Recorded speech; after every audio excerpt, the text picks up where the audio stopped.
Hello, all you beautiful people out there. What is going on? This is friend Paragon with another video, and today we are talking about Fault and the new map that was leaked on Twitter in response to one of my conversations with one of you guys. So if you guys do enjoy this video, please consider dropping a like, and let's get right into the video.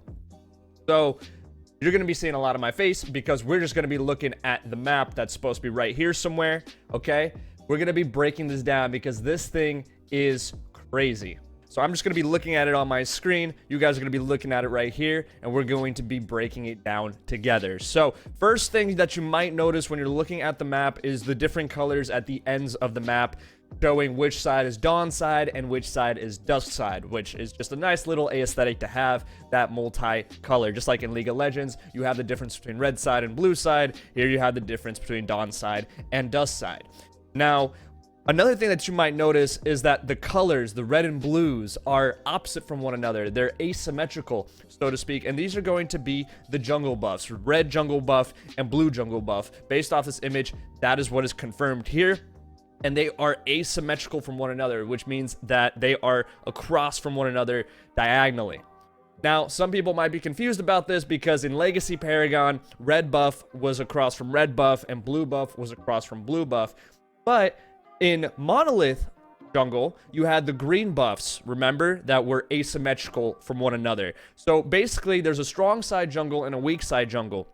If you look on the side with the red dot on it, with the red buff, you'll notice that there are 3 jungle camps around it. Whereas the side with the blue jungle buff, there are only 2 camps next to it.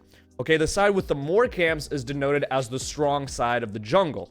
So that's where you're probably going to start your jungle rotations, unless you need a leash, in which case you're going to start close to one of your laners that you want to get the leash from. Usually this is from the dual lane. We'll see how the meta evolves when the game actually launches in early access, but for now, if you're thinking just about Paragon, in Paragon you never really got leashes in Monolith Jungle anyway, unless it was like super highly competitive, top of the top level, and you wanted the extra advantage. But most of the time you didn't get a leash because that would take away from the laner's farm. Anyway, regardless, you have the jungle. So let's focus on the red part first. Let's focus on the red dot and what's around it. And what it looks to be is pretty similar to what we had already when it comes to the layout, the general layout of the jungle camps themselves, okay? If you guys remember some of the gameplay on my streams, is now 3 months old, which is why I'm not even going to bother sharing it. But all you need to know is that the placement of the jungle camps are pretty much the same exact thing, okay? You had a white camp closer to your spawn, a white camp closer to the solo laner, and then a white camp closer to the river, just like you see over there around the red buff, where it looks like there's a triangle around it. And then same thing for the blue buff. You have the blue buff, and then you have the 2 camps to the sides of it, and then you can either go towards the Raptor pit from there, or you could go over to the dual lane. Now, the big thing that I have noticed when it comes to changes is the Raptor pit. The Raptor pit is now accessible from 2 sides, but not from the same 2 sides that it used to be, okay? If you look at the yellowish tan dot that is on the left side of the map here on this image, that is the Raptor pit that I am referring to, whereas the light purple, the violet, the magenta color, whatever you want to call it, that's Orb Prime on the other side, okay? We're focusing on the tan dot right now, and what you notice is that there are 2 entrances from the left and right of it. Before, it used to be entrances from the top and the bottom, from the north and the south side. Okay, so this changes it up a little bit, and there's also a little bit of a wall between the dual lane and the Raptor pit. So that part has changed pretty significantly since the last time we played, just based off of this layout on its own. Another thing that seems a little different is mid lane. Mid lane has 3 entrances from the jungle, it seems. I assume one of those is going to be from an elevation on each side, and then there are 2 that are somewhat, one in the middle and then one on the safer side of your lane, or vice versa. If you're a jungler and you're trying to gank them, you can have that deep entrance behind the mid laner. So a lot of entrances to the mid lane there. And then again, well, looking at the bigger jungle differences, if we look at the Orb Prime pit, we see that the Orb Prime pit hasn't really changed much in general layout. It was already in a pit that was kind of blocked off by a wall on one side.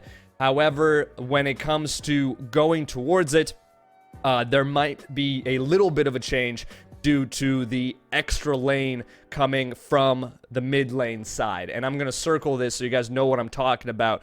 The lane that is from the blue side on the north end, coming that's closer from the mid lane. I think that's new. I don't recall that being a lane, or rather an entryway into that part of the jungle, because before you just had the one from the jungle itself and then straight from the mid lane. So this looks new as well, and I'm excited to see how the gameplay changes because of it.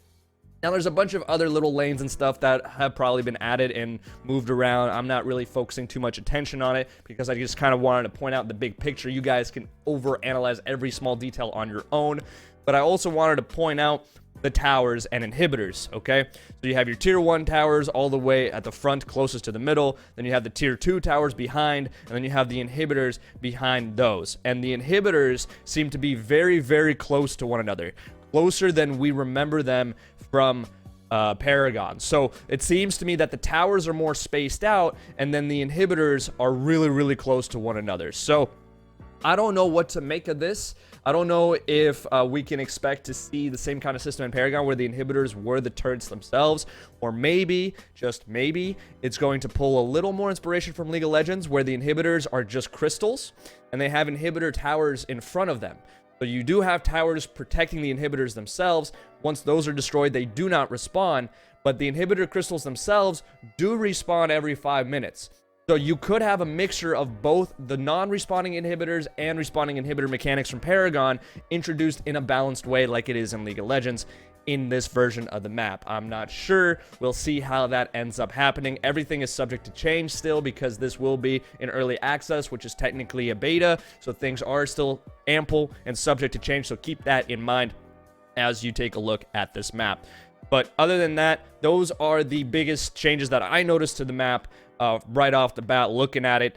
Maybe you guys can find some more analyzing it even more detail. Let me know down in the comment section below. I hope you enjoyed this little leak courtesy of Balix. Thank you so much for that little leak on Twitter. I decided to share it with you guys over here on YouTube. So if you did enjoy, please consider dropping a like. Also, make sure you guys go ahead and follow me on Twitch. We're going to be streaming Fault as soon as it drops in early access on Friday. It's going to be crazy. I hope to see you guys there. And also, don't forget to subscribe to my YouTube channel right here and hit the notification bell so you do not miss another Critic video.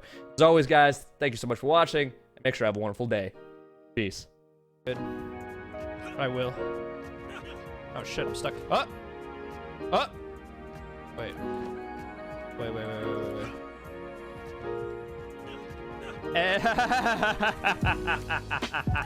Wait.